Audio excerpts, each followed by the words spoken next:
All right, welcome to another episode of Piecing It Together, the podcast where we take a look at a new movie and try to figure out what movies inspired it. But today on the show, we're doing something a little bit different, something that we have never done before.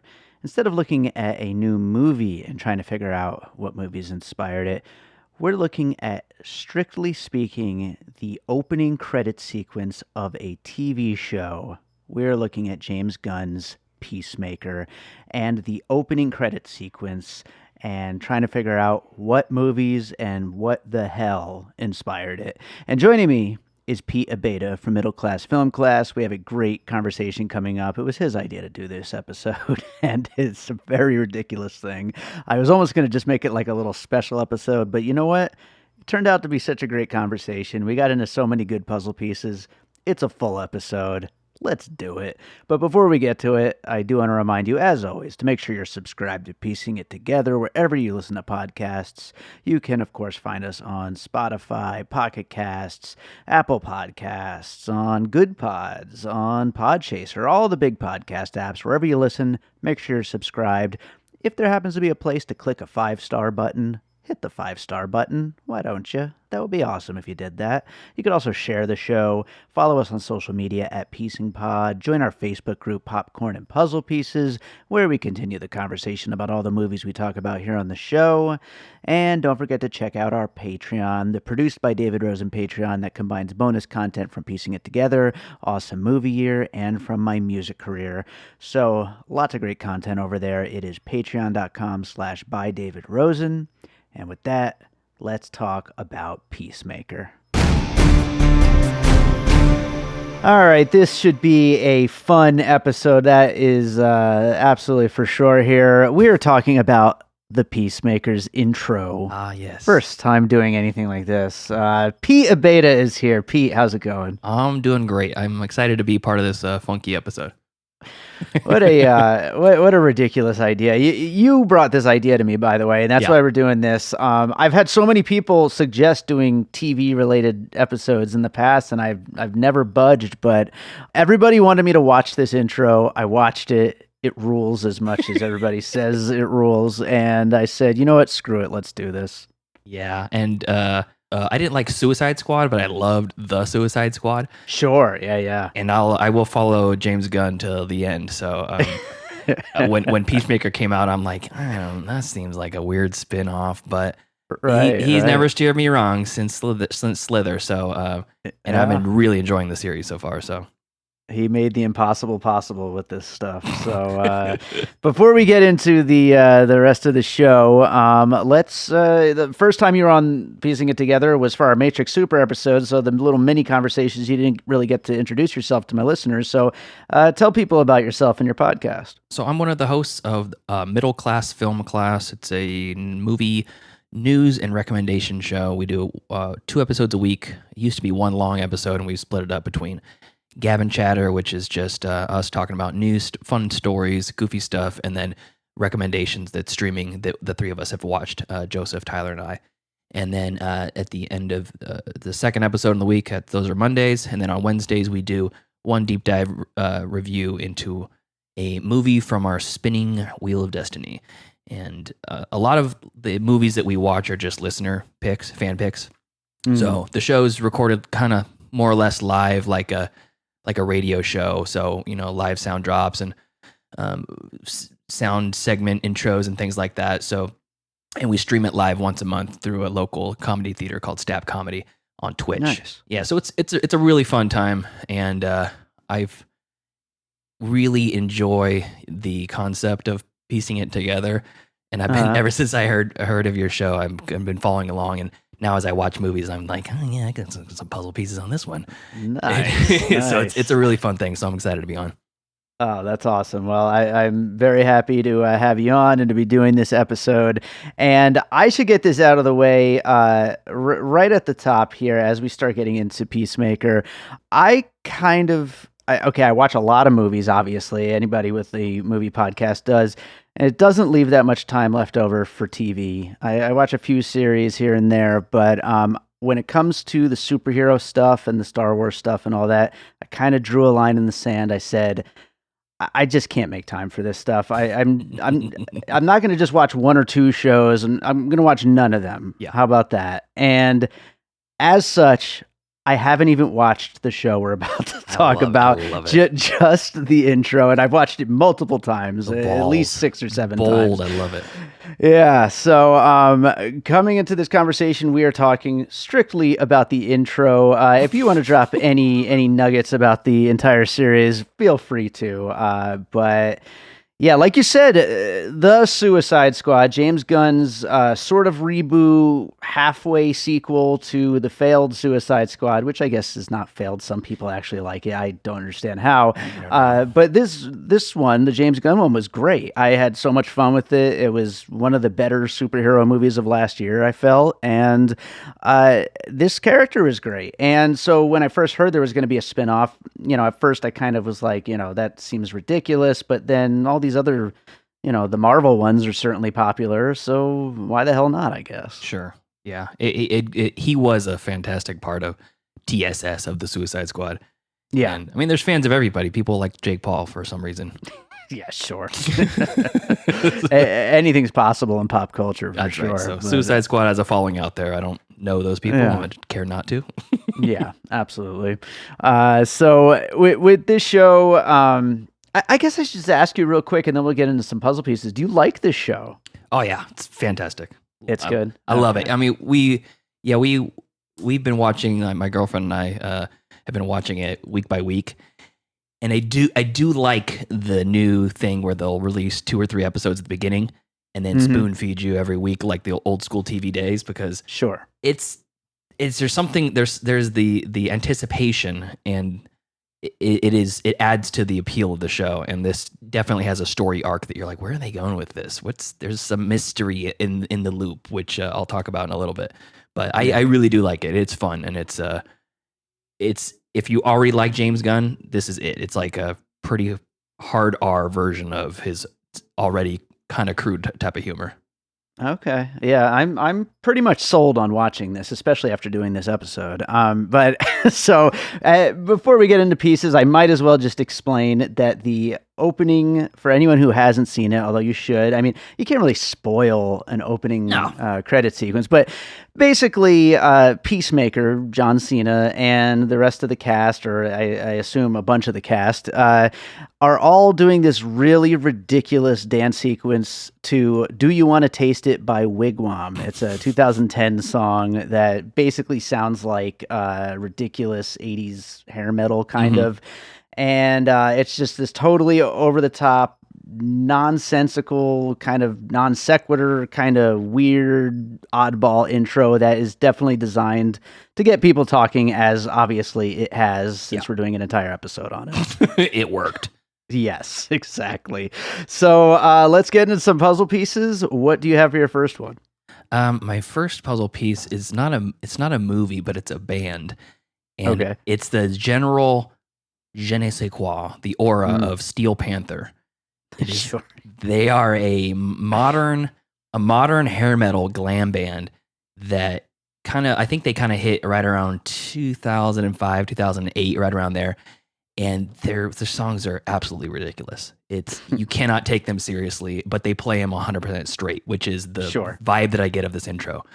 Every single person is taking it seriously, watching John Cena try his best to hit these moves in sync with everybody else is great. And it also, I feel like you could sub out that Wigwam song for a Steel Panther song, and it would fit perfectly too.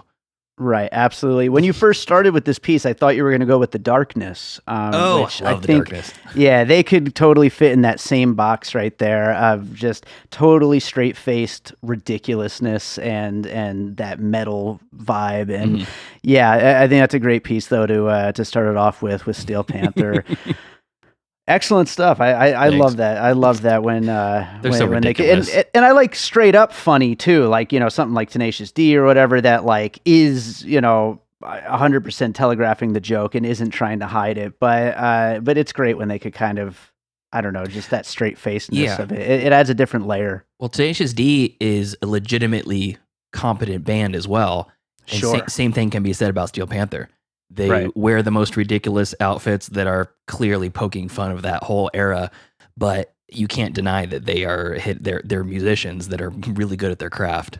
So Sure. it's yeah, they're ridiculous. I should ask real quick before I move on to my first piece. Are you familiar with any of Wigwam's other stuff? No, I didn't. Only from researching this for this episode did I ever heard of them before. I mean, Right. glam metal and hair metal's a blind spot for me. But I could have sworn this song was from the 70s or the 80s, but they just came out Totally. Yeah, totally. That Came would have out made total sense. 3 years ago. So I'll go with my first one. I guess I might as well jump around here. I was going to start with something else, but I'm going to kind of just to double up with your Steel Panther there. I'm going to go with Hulk Hogan's Real American Music video. Just the ultimate in macho tough guy ridiculousness of the 80s. It's impossible. I rewatched the whole video this morning, and to imagine that there was ever a time where that was like cool or like badass or anything but just insane and silly and just what the hell were they thinking? Like it's just impossible to imagine that, and it's amazing for what it is. And I think they're trying to capture a little bit of that lightning in the bottle with this intro, which it's very hard to do it on purpose. Like that's something, like you said, you would have thought this song was from the 70s. Like you kind of, all the parts have to be there and all be wrong almost in a way. It's like with The Room, how you can't just make a bad movie, you know, and you Tom see Rousseau, right through the fake trying to be so bad it's good. Exactly. It has to be good. But somehow James Gunn did replicate that feeling very well with this intro, and I think that's why everybody loves it so much. Well, they're in the show. There is a kind of a constant undertone of like John Cena, the Peacemaker he's a fan of hair metal in general. So a few times they quote like name drop Cinderella and a kind of a bunch of known the people that I've never heard of before. And he talks about how they're badass, and he said this is when men were men, when they weren't afraid to be women. Yeah, that's a good line. It's pretty good. Well, I have a puzzle piece that is in the exact same spirit of that, and that is the 1985 Super Bowl Shuffle from the Chicago Bears. Ooh, that is if. You know, are you familiar? I'm pretty sure I've seen a clip of this before. It's basically a music video that went along with this this winning series of the Chicago Bears. They have this, it was kind of like one of the more winningest dynasty sports teams in the whatever era. And when they were at the top of their game, they decided, let's record a music video of all of the entire team, offense and defense, first string and second string, on a gigantic soundstage doing this ridiculous dance that no one even practiced beforehand. They're just kind of womping around left and right, and they sounds like they all made up their lyrics on the spot, because it's like, my name's Tommy T and I like to catch. I'm the best guy in the East and West. Hell yeah. and it's like 6 minutes long.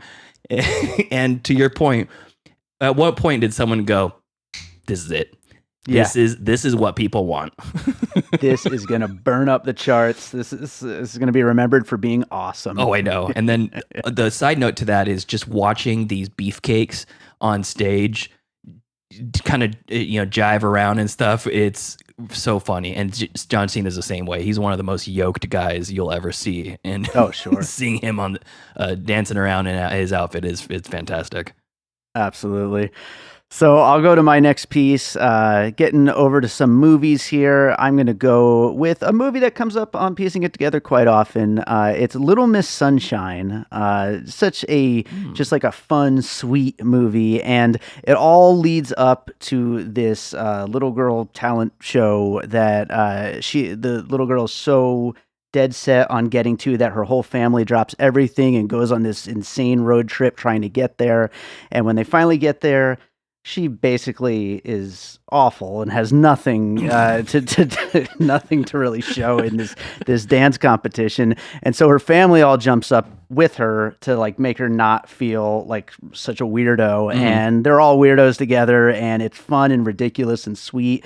And even though they are just making fools of themselves. They're doing it together, and it feels like John Cena and his cast members are kind of doing that in the real world. Not even just the Peacemaker character, but like the actors are all just like, screw it, we're doing this ridiculous introduction dance, and everybody's gonna love it because we're in it 100%. That's a great puzzle piece. The energy feels very similar. Yeah, absolutely. And I was legitimately shocked when I first watched Little Miss Sunshine, and you get to the end and you're like, that's what they've been building up to. Yeah, kind of like Silver Linings Playbook, when they get to the end and you finally see their dance sequence. Yes, that would be a good one as well too, right along the lines of Little Miss Sunshine. God, that's fantastic. Sure. Good one. Yeah, a lot of hip gyrating between all these dance numbers. Yeah, kind of back and forth. Fill, a lot of filling. Okay, sure. So my next puzzle piece is the entire Austin Powers series, the 3-movie series. Sure. At the beginning of every movie, you get a cold open, and then you get this extended dance sequence, and it tells you exactly what you're getting yourself into. This is not going to be Kino. This is not going to be Oscar bait. You're going to have fun, and you're going to be grinning ear to ear the whole time. And this sets the Peacemaker intro does the exact same thing. You get that tone without having to know who any of the characters are or what the plot is or what genre it is. You're like, okay, I'm here for this. Turn my brain off for a minute, or for 34 minutes. Yeah, and brain off, but with some fantastic production value. Oh yeah, and yeah, this is a movie I'm about to watch. This is something that people gave a shit when they were making it. And by the way, congrats! I think you're the first person to ever say the word Kino on this show. Yes. Oh, thank you. Great piece there. I'll go to another one here. This kind of goes right along with a lot of this stuff. I'm going to go with the dance sequence from Napoleon Dynamite. Nice. That was the first thing I thought of when I watched this. Just this very kind of like neon tinged. You're watching it and you're like, is this good or is this bad? I'm really not 100% sure. It seems like there's a fair bit of choreography involved, but it's also just terrible. Yeah, and I think that's just an infectious thing to watch. Mm-hmm. No, it's I'm 100%. When I was watching Napoleon Dynamite for the first time, you're like, I couldn't do that. I don't know if I'd want to do that, but yes, I don't know if I'd want to do it, but wow, he must have practiced that. Yeah, that was one of my most feel good moments of that year of movie watching was when he does that, and then the entire crowd cheers for him. Yeah, I was so happy for Napoleon. Oh yeah, absolutely. That is one win in a lifetime of probably not many wins. A lifetime of living in Preston, Idaho. Yeah, for sure. Oh man, so what do you got next? Okay, this is not a movie or scripted media. This is a time in all 90s kids' lives when you spent at Qzar laser tag. The entire set of this intro could just be a laser tag arena. Sure. Which I love. And it also has the same exact genre or vibe as American Gladiators, and also Nickelodeon Guts. Nickelodeon Guts. Yeah, yeah. The physical challenge kids sports arena game. And it's cardboard, 2-dimensional foam sort of set pieces, neon colors with black backdrops, and inexplicable mist. Sure. So. Yeah, absolutely. Yeah, that's a great little combination of pieces there. I had thought of American Gladiators while coming up with this list. That's definitely a good one. Laser tag, it 100% feels like that kind of a place, that kind of a vibe. Like they were in the middle of a match and just broke down into this dance sequence. Yeah, they hollowed out the middle of the arena and said, all right, we're gonna put the cameras here. Bring in John Cena. Why not? Let's just do it. So my last piece, I'm going to combine two things. I could have done these separately, but I think they just go so well hand in hand. I'm going to go with Team America World Police, which was, by the way, a puzzle piece for the movie The Suicide Squad, and the Colbert Report. Two things that both kind of just scream America, fuck yeah. Team America, of course, it's the song right there in it. And that kind of goes along with the Peacemaker character especially. And so that fits in right there. The Colbert Report, especially because of the end with the bald eagle. That is just one awesome bald eagle. And Yes. I mean, if you're going to do something that is just so super over the top America, you got to have a badass bald eagle, right? And that's for the uninitiated, who's David, is that character. The eagle is a character in the show. Oh, it's his that makes me want to sidekick. watch it even more. I love it. I love a good ridiculous bald eagle. It is the best CGI bald eagle I've ever seen. It's his pet and also his best friend, and its name is Eagly. and a number of the characters on the show will comment like he's answering a Q&A at an elementary school like a hero, and the kids are just poking holes in the fact that he's really not a hero. And one of the kids asked him, why'd you name your eagle Eagly? Didn't you have something more creative than that? And he's just, I can't remember what insult he says to this poor child, but the eagle's great. Yeah, I'm sitting here wondering why am I making ridiculous podcasts instead of just watching these great shows? Like, oh my gosh, Colbert Report, man! I haven't thought about that time in Stephen Colbert's life. I loved that show when it was on. Oh, he was the best back then. Then he took over the Tonight Show and kind of got watered down. Yeah. And, it is what it is. Good for him. He's making money, but It's become an amalgamation, Yeah, exactly. But you can't beat the Colbert character from the Colbert Report. No. And then I have one single one, and I'm glad we ended here because this is it has to be the last one. Okay. This is Midsommar, and I'll tell you why. Oh boy. Buckle up. So in Midsommar, this is a future puzzle piece that I cannot confirm nor deny. This is just from what James Gunn has said in his talking about this intro online. But in Midsommar, the beginning of it, you see this. It's a tapestry, this huge tapestry of stitch work and stuff and there's paintings on the wall of oh gosh, what's her name? The character's name, but Florence Pugh's character of her apartment. Sure. And you're essentially told, and to a lesser degree, Hereditary, you're told the entirety of the story of the movie within this art piece. You see the young girl, and you see the love, and she puts the blood in the thing, and they fall in love, and there's a whole bear and a person being eaten by a bear or being inside the bear. So there's all this built into this intro of Midsommar, and from the mouth of James Gunn himself, he says that the intro tells the story of the season, start to finish. And I still haven't cracked the code of what that means yet, because there's a lot of things happening that are like, why are they crab dancing someone? Maybe there's a crab involved. So they've teased on episode 6.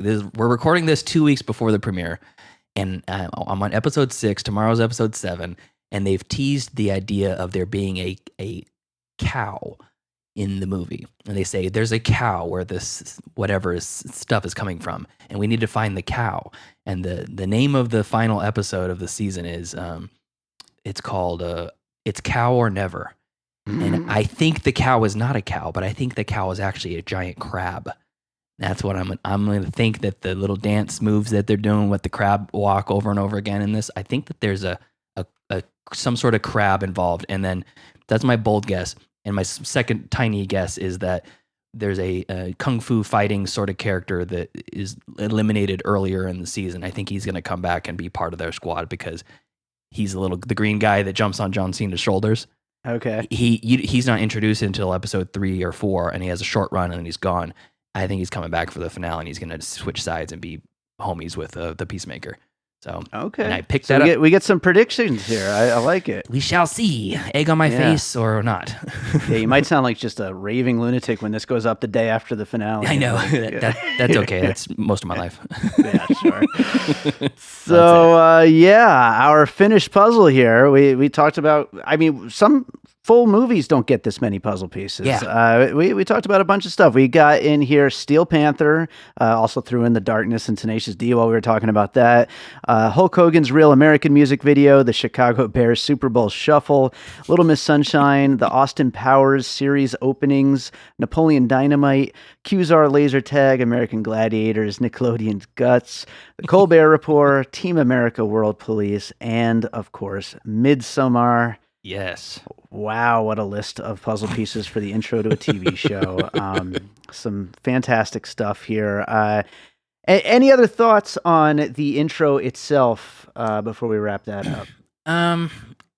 Only that this thought didn't come from me per se, but the James Gunn project itself, the Peacemaker, I was listening to, I can't remember where I read it, but it encapsulates exactly how I feel about James Gunn, is that most of his projects exude like this very strong like joy in them. There is a dark undertone to a lot of the comedy, and there is, I mean, it's not always soft edges. I mean, Super is like a really rough, gritty, naturalistic superhero movie, but at the same time, it's like, it looks like fun. I mean, the movies are fun, and there is like this deep joy to it, and you get that immediately from this intro, which again sets the tone for the show, and I dig it quite a bit. Awesome. Well, I was thinking that since this would most likely be a relatively short episode, maybe we would pad it out a little bit, because James Gunn said himself that the point of this intro, of making it just so ridiculous and so attention grabbing, was so that nobody would skip it and we would all see all the names of all the people involved in making the show, because so many talented people worked on it. So I was thinking maybe we would count down a few of our favorite TV intros that we also never skip when we see them when watching these shows. So let's jump in and do this. Let's go with your number 3. My number 3, I have 5 on my list, and they're hard to eliminate, so I'll do a runner-up, but at the end. But I'd say my number 3 is a classic, is The Simpsons. It's the couch gag. It's a little different when you're streaming it, but even still, I watch an episode or two on my lunch break here and there, and it's hard to skip it, because you want to see the old, because I'm in the old seasons. I'm in like season 3 and 4 right now. Sure, that's the best.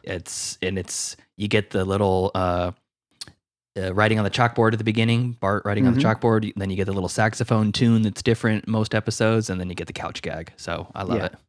Yeah, absolutely. It's my number 3 as well, actually. Yeah, it totally is. It's just absolutely classic. And the Danny Elfman theme, you get the couch gag, you get the chalkboard bit, you get, like you said, the saxophone bit. You don't want to miss it. It's part of every episode. There's not a lot of TV shows where you could say that, where the intro is actually part of what makes the episode funny. Yeah, for sure. So great one. What do you got for number 2? Number 2 is BoJack Horseman. That is, and it's mostly for the music, but there is little bits of the season sprinkled in, and the intro evolves throughout the seasons. That song is so catchy, and I like the POV camera attached to you shot that you see, considering it's a animated show. It's really fun. Yeah. Awesome. Yeah, I've never actually, I think I maybe saw a few episodes here and there, but I've never actually sat down to watch it. But I know a lot of people who just absolutely love that show, and I probably should watch it one of these days. It's good. My number 2 is MTV's The State, which is just such an important show for me, and like my comedy sensibilities and just everything that I grew to love. I mean, it came out when I was probably 12, I want to say 11 or 12. And I watched just absolutely nonstop. I taped every episode on VHS, and now of course have DVDs and all that. But the opening theme was done by Craig Wedren, who went on to do a lot of music for other David Wayne projects over the years. It's a track called Boys and Girls Action, and it's bizarre. It's exciting. It gets you ready to just laugh and just see some absolutely ridiculous, groundbreaking, funny stuff. I've never seen the intro. I've only seen like little bits of the show here and there. But I mean, I was more of a Mr. Show guy than The State. Mr. Show's awesome. Although I do love me some Stella. Yes, absolutely. Stella's the all-time greatest. So, no intro though. Yeah. Well, I guess they're kind of, just a blank screen with the title, but I'm trying to think. yeah, this is a difficult decision. Number one. True Detective season 1. Nice. That's got to be it. Yeah. It's dark. It sets you right in the mood, and I'd say runner-up would have to be the show Dark. Is a German time travel drama, and it's got a very similar vibe to it, and it puts you just in the right place to think, oh, you're gonna get into some dark stuff here, and it's edgy and it's moody, and the cinematography is even good in the intro, and you're like, me and my girlfriend look at it, we're like, oh, episode 1, this is the show we're getting into. This is the intro. Oh, we're getting some good stuff. I'm ready. I am ready. I love that we both went with comedies for 3 and 2, and then heavy dark stuff for number 1. That's great. There's so many of these kind of intros lately, though. In True Detective, you can't go wrong with all 3 of those seasons. But those intro themes, and I went with a show that started off great, then got really bad, and then got kind of bonkers in the last season. But it's called The Affair. It was a show on Showtime. It was good for a little while, like I said, and then it just kind of got so off the deep end. But that final season is fucking bananas. But really? That's a whole other story, though, because it's those first few seasons where it's actually good, But the reason why I love this is because it has a unreleased Fiona Apple song that is just in the opening credits, and it is so good. And every time my wife would be like, we could fast forward to the opening credits, right? And I'm like, no, we can't. Put We're that watching controller down. That's right. Every time. So very good. Yeah. The Affair. I've never even heard that show. Oh yeah. You should check it out. Is it just a shithead drama? Is it what is it? It's like a sexy drama, Gotcha. that kind of thing. Yeah. And then in the last season it goes into like time travel and stuff and goes completely off the deep end. So wow. All right, I'm sold now. It becomes sci-fi for some reason. I think they just ran out of ideas. I don't know. That's funny. Does anybody ever just surf over a shark in episode 5 or season 5? Should. Yeah, they should. Yeah, it would have fit very time well. traveling shark. So you had 5 on your list. Did you want to throw those other 2 out real quick? Mine was the other one. Runner up was Mindhunter and What We Do in the Shadows. The TV show. I don't think I've ever seen the TV show, that intro for What We Do in the Shadows. It's pretty close to the movie intro. It uses the same song. You're dead, you're dead, you're dead. That one. And again, super catchy song, hooks me in. And it's they have a long version and the short version, and I don't skip either one of them. The show's I love the movie, so I was really against the show, but it's pretty damn good. Awesome. Well, Pete, this was great. Yeah, man. Do you have a recommendation of another movie that you watched recently you'd like to let our listeners know about? Oh gosh, I should have had one ready. Let me zip open my letterbox. I mean, gun to my head, I'll tell you, Last Duel. I loved it. Oh, hell yeah. Yeah, I was probably higher up on it than most people, but it was damn near a perfect movie for me. Save the subject matter's a little heavy, so a lot of people may not be into that, but I even loved how ridiculous Ben Affleck. I can't believe he got a Razzie nomination. So stupid. I was like, he's so stupid. He's so good. It's one of the best performances. I know. This year. It was he played the perfect medieval frat bro douchebag. So yeah, absolutely. The Razzie sucks. Gosh, yeah. I mean, have you seen The Last Duel? Yeah, absolutely. It actually ended up my number 1 score of 2021. Oh, wow. My favorite score. I absolutely love that score. The movie, I'm a little mixed on. I didn't like it as much as you did, but I definitely liked it, and I thought that all the performances were great. Yeah, I can't remember myself feeling like the stakes were as high for a fight in any movie. Like I can't even think of one. And going into that final fight, and this is not spoiling anything, you're like, okay, he can kill him. I don't really care. And then you were revealed some new information, and you're like, oh, okay, that changes that. Now I really am rooting for this one guy. Yeah, and the stakes were very real. So I was super impressed. And what's his? I think on my Letterboxd review, I said the actual Last Duel 5 stars. The movie The Last Duel 3.5 stars. That's totally fair and valid. And Yeah. what also is fair and valid is Ridley Scott cursing out my generation for not watching that movie. So Anything Ridley Scott says is pretty much fair. But that's true. Well, Pete, again, why don't you tell people where they can find you and your podcast? Oh, thank you. So Middle Class Film Class is the show. It's available anywhere fine podcasts are found. You can find us pretty much literally anywhere, including Ghana, which is an Indian-only streaming service. I started listing it on there, and I'm like, wow, we got like 150 downloads from India this week. Wow, that's cool. Not? Yeah. It's a fun time. It's ridiculous comedy. We don't take it very seriously at all. So, and we're heavy on listener interaction. So if you listen and you like it, send us an email. We'll probably read it on air and review your movie. Awesome. Well, Pete, thank you so much for doing the episode. And next time, maybe we'll do a regular movie. Yeah, I'll try to find something that's more than 4.5 minutes long. That sounds like a good plan. Thanks, David. Hi, I'm Dietrich. I'm Alex. And I'm Ben. We're from the podcast That Song from That Movie, the journey through the very best and worst of movie songs. We want you to join us on our voyage across the cinematic sound waves as we take a deep dive on a new song and movie each week to figure out just what makes them tick. Already we've set sail with Celine Dion on the Titanic, found a friend in Toy Story, and gotten drenched out in the rain with Butch Cassidy and the Sundance Kid. Hopefully each breakdown allows us to answer the ultimate question of what's better, the movie or the song. Or at least learn something new along the way. Just like learning that Toy Story 4 is a meaningless cash grab without a soul. You can subscribe right now on all good podcast platforms. If you use one of the bad ones, then that's on you, and we can't be held responsible. Subscribe to That Song from That Movie. All right, so I hope you enjoy that episode of Piecing It Together on Peacemaker's opening credit sequence. Thank you to Pete for coming up with that ridiculous idea. Thank you to all of you for listening. And, I always ask you guys at the end of the episodes to, let us know that you're listening and to rate and review if you like what we're doing here on the show. But if you like us kind of messing with the format every once in a while and doing something like this, let us know that too. Because I'm sure there's plenty of ways we could take the puzzle pieces format and maybe do some different stuff with it every once in a while, including talking about a 2-minute intro sequence from a TV show.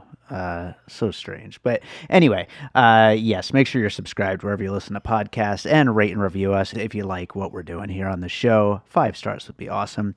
Also share the show, follow us on social media at Piecing Pod, join our Facebook group, Popcorn and Puzzle Pieces, and of course, don't forget about our Produced by David Rosen Patreon. Lots of great content over there.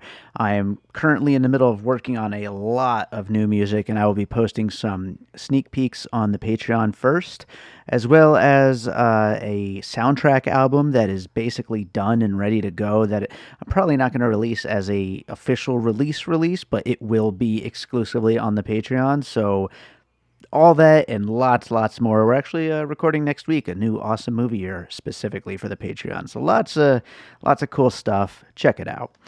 So let's close this thing out with a piece of music like I always do. And I was trying to think if I had anything, just really glam 80s metal to play from one of my albums. There's really nothing like that on any of my albums, but a few years back, going like 5 years now, I did a bunch of music for a film called Bus Party to Hell. We actually covered it here on Piecing It Together, and I did a special episode talking to the film's director, Rolf Konevsky. It is a fun, ridiculous B-movie with Tara Reid and a lot of gore and a lot of boobs and a lot of that kind of stuff. And yeah, I did this very glam 80s metal rock song for it that I sing on, and I played it back when we did that episode, but I'm going to play it again now because it definitely fits in with this ridiculous song that is in the opening for Peacemaker. So this is Party Bus to Hell from the film Bus Party to Hell. Hope you enjoy it. We'll be back with more Piecing It Together real soon.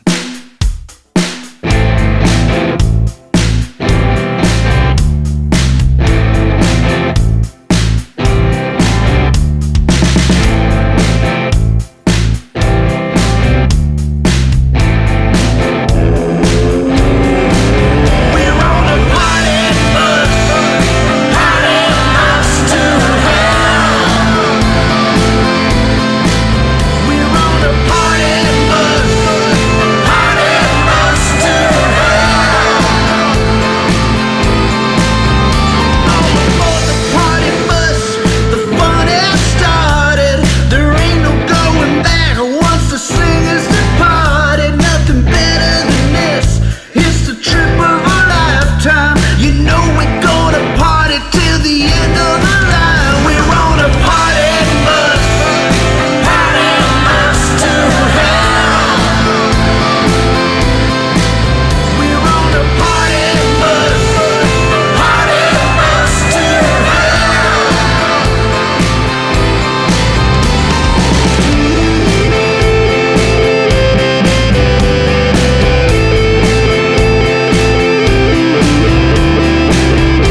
an All Points West production, produced by David Rosen in Las Vegas.